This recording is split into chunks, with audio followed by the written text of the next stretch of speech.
Good midday to you.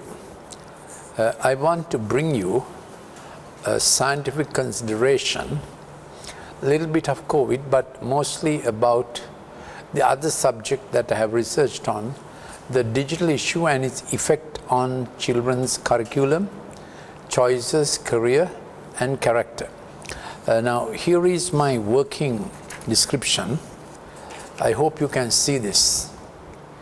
It is a 7-track thing, and the first track, beginning from the front side of the brain, the empathic learning centers of the prefrontal cortex. So the first track that develops is the empathic intuitive track. Remember that empathic intuitive track, and you will see on my wall, Facebook wall, a graphic of these 7 tracks. Why are these 7 tracks? These are 7 functional tracks that develop in the child from the mother's womb. So mother has to be intentional to develop the empathic intuitive track. I like to call this happy hour talks. Usually I do this for 7 p.m. family reflection. So 7 p.m. is the happy hour with your family at home. I know there's another happy hour meant to be in hotels, but this is the happy hour with your family at home. So when the mother is already pregnant, if you are in the 40 weeks of pregnancy, if you concentrate on your child, say a prayer, sing a song, think of the fellow, and speak to him, the scientists now say they get that bonding. So nowadays, with the mother being busy, having to work maybe full time, you still can take 5 minutes for every hour to intentionally do something with the child in the womb, because that life is life, full proper life from day dot in the womb, and you must not destroy it ever. Yes. So that is about developing the empathic intuitive tract from day 1 in the womb, and then with all the maternal bonding, breastfeeding and all that, they begin to hear the thud, thud, lub, dub that they heard in the womb, they hear when the mother does the breastfeeding. So breastfeeding is also an excellent way of developing the bonding. Now when children don't get that bonding in the mother's womb, with bonding comes attention, without bonding comes inattention. So in my study series, 33% of ADHD, attention deficit hyperactivity disorder, it's described for the last 15-20 years, results from lack of bonding from the mother's womb. So increase your bonding, and also in the first months of when the child is born, the first year at least, if you can increase your bonding, as you bond with the child, give the child attention, child grasps attention. Give the child no attention, child gets inattentive. So you don't have to diagnose syndromes and prescribe drugs for them. You can get the child into bonding and attention. The child responds with a thing called the heart brain, of 40,000 neuron complexes behind the child's heart, which begins to empathize and feel through even before the big brain develops. This is the importance of maternal bonding. That makes for brain brilliance as well. So the next track I want to talk about is the empathic relational track. It develops about how we relate to other people. So the empathic intuitive, how you feel for yourself, is a very maternally bonded thing. So first 3 years of life, children really need the mother's intimate care, where we learn intimacy. But so after that, now first few months also, you need dad's voice to be heard. But certainly after the age of 3, a child increasingly needs the dad to give confidence and ability in work, and also assurance that he can do certain things relevant to his age. That confidence, it's dad who has to give. So dad has to give him the next step and the next stretch. Even with a tricycle, the day the child changes from tricycle to bicycle, he tries to fall, he hangs on dad's neck, and dad is teaching him thrill and peril, so that his tuition master for thrill and peril is not the digital screen, but dad. So every day you design something thrilling for your son to do, daughter to do with yourself.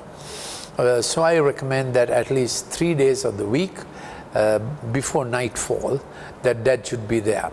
And that the time of sunset is an emotionally very important time for the child to have a secure night's sleep. So if you being present, playing some cricket or something, and for them to clearly see sunset is important for the melatonin trigger to begin. So this is a long lecture.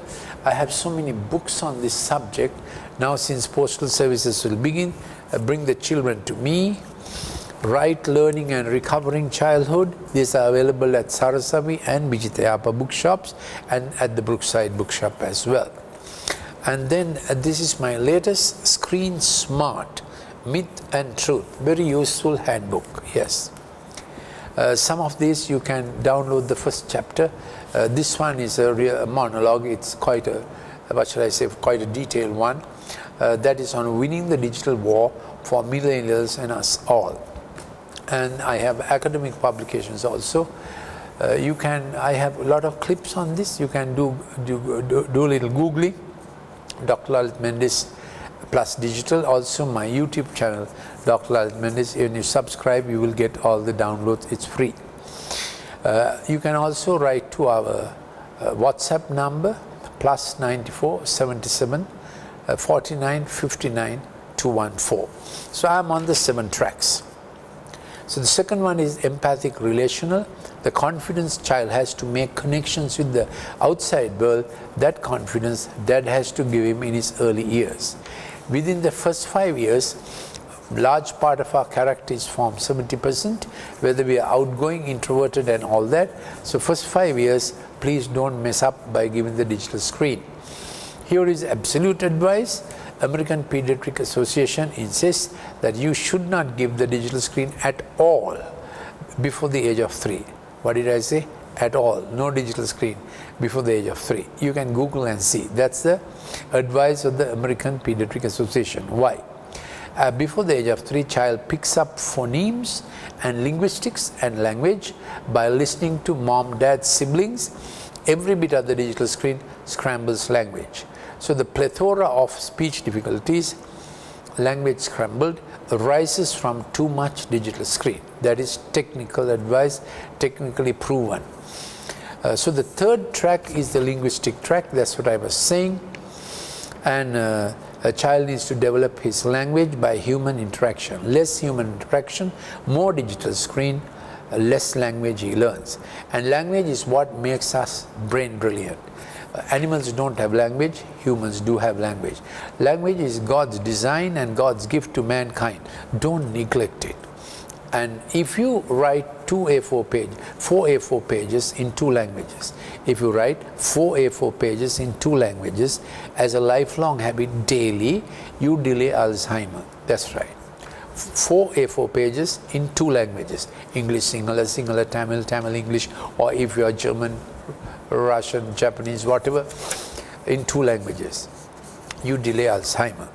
Then the fourth track is the management logical planning track.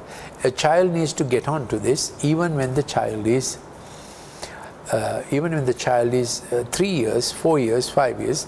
So initially you have the toys that he has to plan. He has his little book table. He has his shelves to put things in the right place. Teach planning all the time from very young days. Yes. So when you are proficient in empathic intuitive, empathic relational, linguistic track and the management planning logical track, you become good in verbal processing and you will become a managerial person operating in the executive empathic pathway, top-down regulation. This is that, top-down regulation. Can you see that? Top-down regulation. Yes. These are all available on our website, on our Facebook page, Digital Science, and also Empathic Learning Center Child Star. You can get a lot of stuff, a lot of downloadable, postable stuff, also very educative and informative. We have it in our vernacular also, Turunu Viaha Lama Manasa. Yes. So when we have developed the child like that, he has top-down regulation, executive empathic. Then he gets into initiation, navigation, successful in conclusion of all what he does, and well done. Who says well done? He says himself. Now, when he's not like that, he's on the digital screen. Here are the next tracks. He goes kinesthetic too much, acoustic too much, visual too much. Then you get a child who is stimulated from bottom up. He's into fright, flight and fight. He's into peril. That's going to affect his character also. And that's going to disrupt his default mode network of functioning.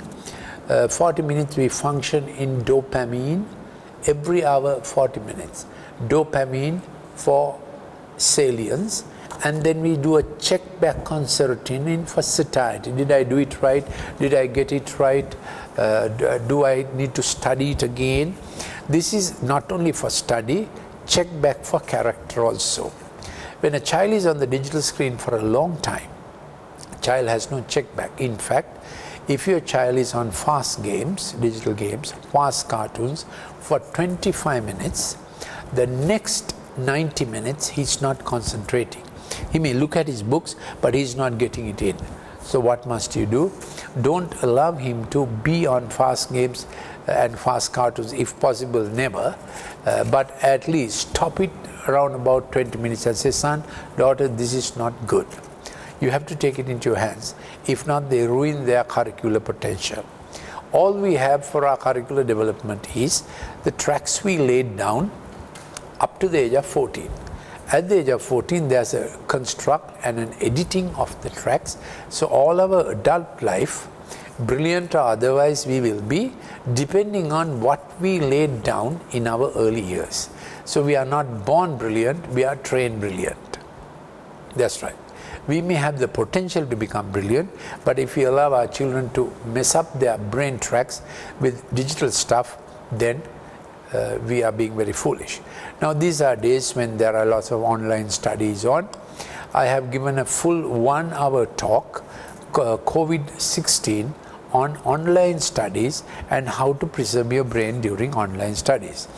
Please go to my timeline or to my YouTube channel, and you can have that download free about how to handle this online study period, or at any other time how to get the brain not digitized while doing online studies. So these two curves that operate with dopamine for salience and serotonin for check back, that becomes not only curricular check back but also checking back on character and so on. So it becomes a lifestyle of check back, checking back and seeing whether it was okay. If not, it becomes a lifestyle of rushing through into things that are no good for us. That's the problem. Into things, a child will get into fright flight mode. That's called bottom-up regulation. What is bottom-up regulation? All the time stimulated from outside via the amygdala. So it's an experimental style. When it gets into his curriculum, he will say at the age, soon after O-level, he will say, I want to do a degree, I can't do A-level. My academic advice is get a child to do the full 13 years of school.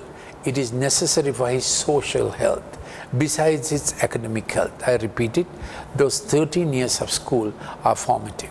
Home is family, school is next family. So let the child go through the 13 years of school. Don't short-circuit it. After O-level, you can do a graduate degree, which is market stuff. It's not academic stuff. What will happen is, what should happen is, from 17 to 24, he must have a clear run. A-level, vocational training, university or whatever, and at 24, he's set for life, for his career. That's right. Then by 33, he has achieved 50%. Then by 43, he has achieved 66%. And then the next 33% of achievement is when we help others to achieve what we have achieved or more than what we have achieved. So God in His wisdom has designed 33 and 43. By 33 we have achieved 50%, and by 43 we have achieved 66%. If you want to make it 70%, okay. The next of our achievement is after 43 we become significant by helping others to get their worth and value. That's a different subject. Today I really want to stick to kids. Pardon me, I digressed. So here I get back to kids. So here's an absolute law. After 6 p.m. please don't allow the child to mess around with the digital screen. What do I mean by mess around? Fast games, cartoons, and also 4K and 8K screen. The pixel strength is too much for the retina. Our retina has rods and cones, if you remember your biology, in a scatter of 247 per inch, and reflected sunlight has a photon scatter of 247 per inch. And that's, you understand, the one who designed sunlight also designed the retina. It's quite a meticulous arrangement. So about 10-12 years ago, we passed the retinal limit. You remember about smartphones, it said we passed the retinal, which means the pixel screen began to have more than 247 pixels per inch. Now it would be about 1000. Any smartphone now, iPad tab would be about 1000. So that means the retina is working 4 times what it was meant to. Retinal stimulation on the brain is the strongest stimulation brain has next to addictive drugs. I repeat, retinal stimulation on the brain is the most powerful stimulation next to addictive drugs. So why am I speaking like this? My last substantive post was as head of Department of Pharmacology in a state medical faculty. I am published and medically indexed on the PubMed. My research articles are there either under Lalith Mendis or as BLJ Mendis. So my digital work has also been presented last year to SLMA in an academic session about the effect of the digital screen on dopamine serotonin balance and on curricular tracts of the brain. So I told you there are 4 tracks. The first 4, empathic intuitive, empathic relational, linguistic and management logical track, that makes for our verbal processing and management and our top-down regulation. We also have kinesthetic, acoustic, visual tracks. All of us must be well balanced in all 7 tracks. But when the child is on the digital screen too much, he goes too much kinesthetic, too much acoustic, too much visual. Then that kind of child becomes dreamy. Now some children are born like that those days, so 30% were born, we said right brain, dreamy, graphics, imaginative, art, music, that kind of child, that is okay, 30%. But 70% had to do work. So how do you think the world percentage should be? God made it 70% do work, 30% show work, the advertising world and the entertainment and whatnot. What happens when so many kids are getting wired according to the digital screen and not according to curricular potential? I repeat, what happens when so many kids are getting wired according to what they do on the digital screen rather than what they do with their curricular potential? What you get is a generation that is too much right brain shifted, that is old language, too much kinesthetic, acoustic, visual, and they're operating in bottom-up regulation in peril, thrill, experimental and experiential through the amygdala, hypothalamus and hippocampus. Too much? Is there too much to digest? So let me repeat it slowly. Bottom-up regulation, all for experience, sound, thrill, feeling, sensation. You get the point? Bad sexual experiments because they have to experience, do and see. They are not into study and learn. So that's not a good shift, isn't it? So we have to reduce the digital consumption of our children. Another little point I like to get onto at this point, falling asleep is a very spiritual, moral activity. So when they fall asleep, when melatonin has worked, melatonin is a neurochemical, it's a neurohormone that is secreted from the pineal gland. It's a very small, tiny thing. It begins to act from 6 p.m. and when you see natural sunset go play cricket, and and if you are working in an office that's all curtain and air conditioned, it is good to just at least part the curtains and just see a bit of sunset at least, though it may be tough, And anyway, so that's how the melatonin trigger happens. There's another trigger that happens to sleep. It's called GABA. GABA is gamma aminobutyric acid. What does GABA do? When you are falling asleep and when your child is falling asleep, there comes that feeling, I must tell dad this went wrong, I must tell mom. So it's a good thing to be there when your child is falling asleep. Contrary to secular advice, that's right. That's the time their mea culpa comes out. I went wrong, I must tell. Let them get it out of their chest. That's what GABA says. Now, to understand GABA, I'll tell you what happens when you drink alcohol. When you take alcohol, any amount, first teaspoonful, it obstructs GABA or depresses GABA. Then how do you behave? Anything you do is right, you are gregarious, you don't know your limit, you are cracking bad jokes, you are trampling other people's toes. No, that's alcohol. So when a child is on the digital screen and his GABA is down, one thing, he doesn't fall asleep. Second thing, he doesn't get that sense of, I need to come out with this. That was not right. That is GABA. And GABA is initiated by intrinsically photosensitive retinal ganglionic cells. There's a special kind of system in the retina that gets you ready for sleep. All this is gone when you are on the digital screen. So please rethink about your home 4K and 8K. Brilliant photographs, brilliant life-like, dinosaurs and crocodiles, but you're not getting your sleep. So what happens to sleep? Improper sleep, physiological sleep, we start dreaming around about 12:30, which means you should fall asleep properly without digital screen. I had to add, if you have LED screens, it adds blue light frequency against your sleep, against your memory. So what can you do? At least where your son is studying, daughter is studying, just keep a table lamp with warm, that's right, the CFL warm. That is the best for studying and absorption and recollection and so on. Reduce LED light as much as possible in the night time. I know it's a problem. At least in the toilet, please don't have LED light. You'll get up in the sleep, and don't get up from your sleep and look at your smartphone. Let the thing wait. If you look at your smartphone in the night, you shut down your melatonin. You will not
you.